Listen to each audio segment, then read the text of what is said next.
today we are going to take a look at a new topic called syncopation on page 20. In general terms, we like to accent the main beats of your bars with a strong feel on your notes. But syncopation means when we accent a weaker beat or an off beat. So usually your strong parts of the rhythm lands on the weak beats. When we play a rhythm, we can play notes on the beat or off the beat. Now what does that mean?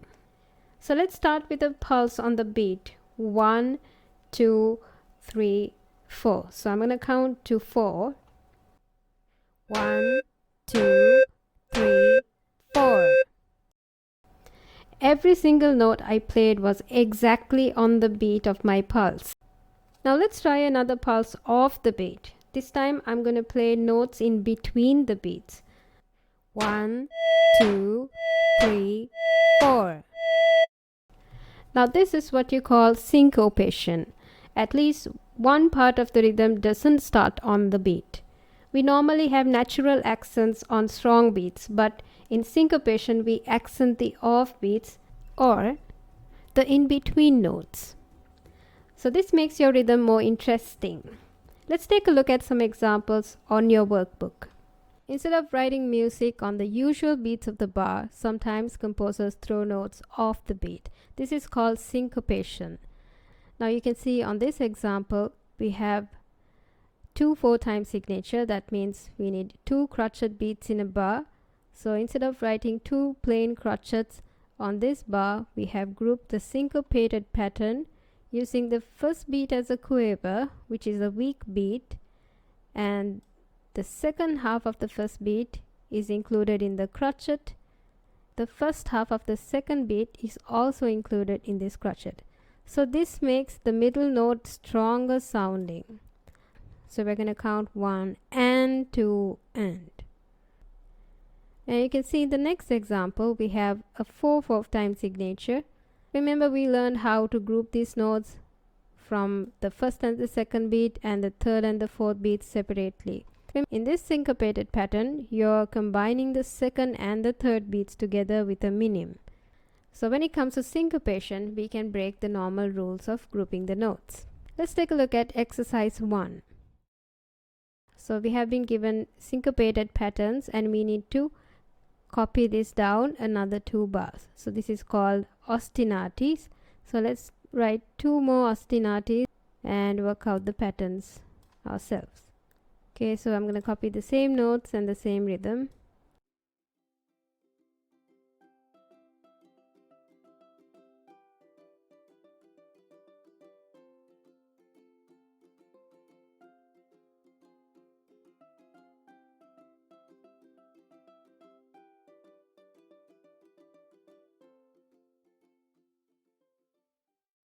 Okay, so I'm done with this question.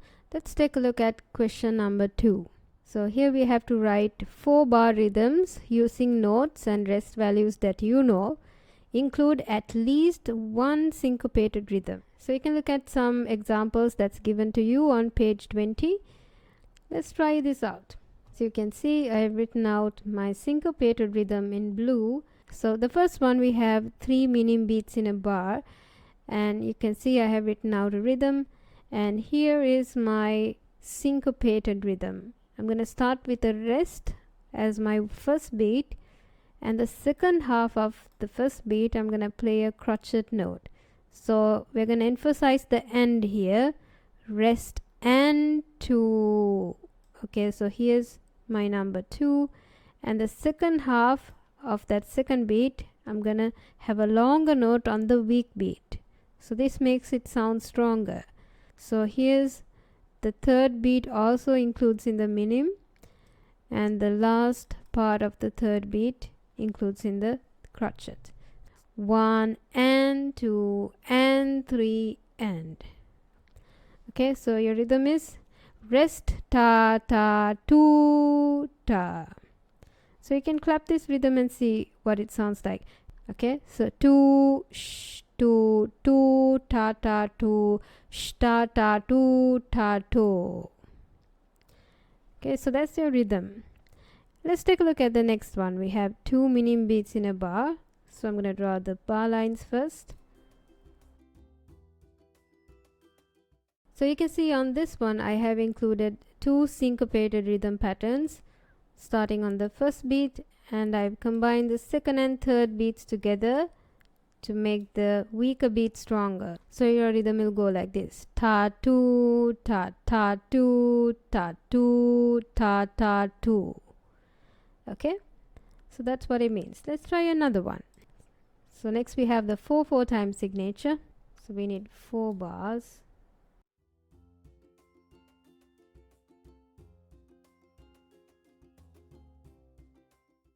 So you can see in this example I have used 2 different types of syncopated patterns. So the first one is starting on the first beat, and the first half of the second beat is also inside this crotchet.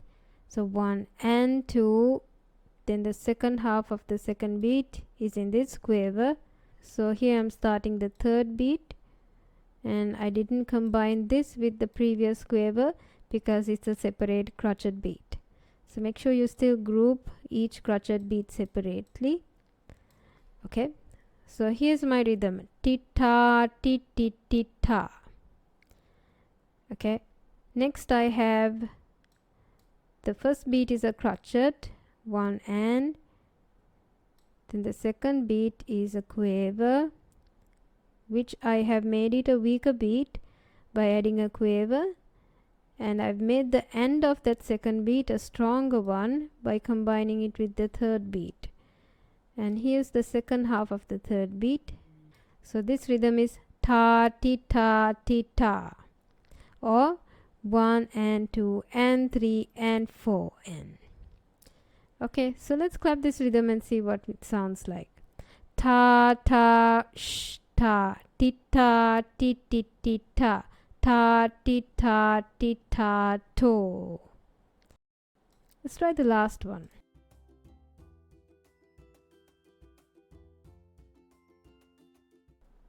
So let's take a look at the counting. We have the first beat as a rest, and we are playing a note on the end, and the second beat is a rest, and we are playing the note on the end. So sh ta sh ta. Then you have a normal rhythm. Then I'm going to start the next bar with a rest. So you can see I've included the second half of the first beat and the first half of the second beat in this crotchet. And here's your second half of the second beat: rest and to end. Then again we have a rest in the last bar, rest and to end. So let's clap this rhythm: sh ti ta ta, sh ta ti ta. So we have sh ti ta ta, sh ta ti ta. Okay, so I'm done with this question. You can complete up to page 21 and include at least one syncopated pattern. So here I have given you some examples that you can use.